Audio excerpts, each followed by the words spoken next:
Mes salutations au peuple du Lita Kogoma, au peuple gabonais et à tout le peuple africain.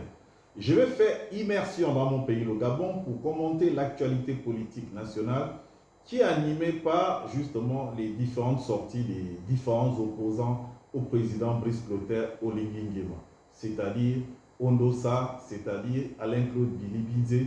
En tout cas, ce sont les opposants qui ont beaucoup de vitrines, qui ont beaucoup de communication, qui sont beaucoup visibles en ce moment au président de la République, Brice Clotaire Oligui Nguema.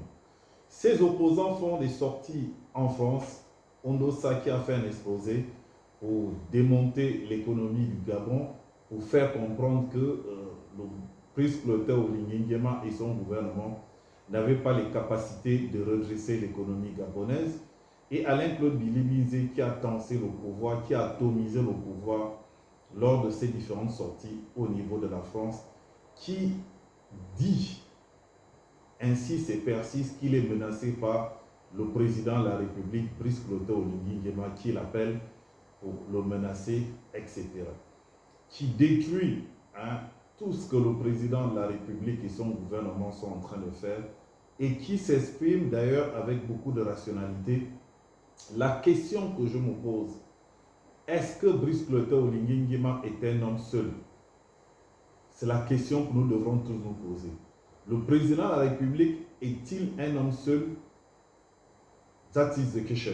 Je voudrais avoir une réponse là-dessus parce que malgré la grande architecture gouvernementale, la grande architecture du pouvoir du président de la République, qui est d'ailleurs très touffu, on a un président, on a deux vice-présidents, on a un gouvernement, on a un Sénat, on a une Assemblée nationale, on a un Conseil économique et social, etc., etc.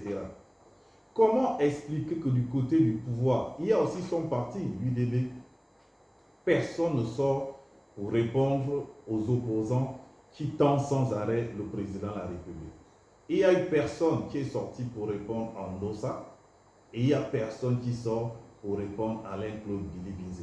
Et pourtant, on a des agrégés, des spécialistes dans ce gouvernement, dans l'appareil de l'État, dans le cabinet du président, pour pouvoir répondre à ses opposants, pour édifier le public gabonais, pour faire comprendre que ce que ces opposants-là disent, c'est vrai. Donc, il faut faire très attention, parce qu'on dit qu'il y ait de 10 mots consent. Nous attendons la riposte aux déclarations des opposants du camp gouvernemental. Moi, je suis Eli Kela, je suis analyste en géopolitique, je ne suis pas activiste. Je fais des analyses, je pose des questions, des interrogations. Et je souhaite que le peuple gabonais soit édifié. Je vous dis au revoir, que Dieu vous bénisse depuis vos différentes positions. L'acteur politique que je suis est tous les jours quasiment menacé. Moi, on m'appelle le téléphone pour me menacer. Et je dis... Je ne souhaite pas les membres du gouvernement. Et je ne souhaite pas qu'il y ait une crise sérieuse. Et par le pouvoir lui-même, à plusieurs visages. Non, aucun membre du gouvernement ne m'appelle. C'est la présidence de la République. Aucun membre du gouvernement n'a osé à ce jour m'appeler. C'est la présidence, c'est le président lui-même. Oui, bien sûr.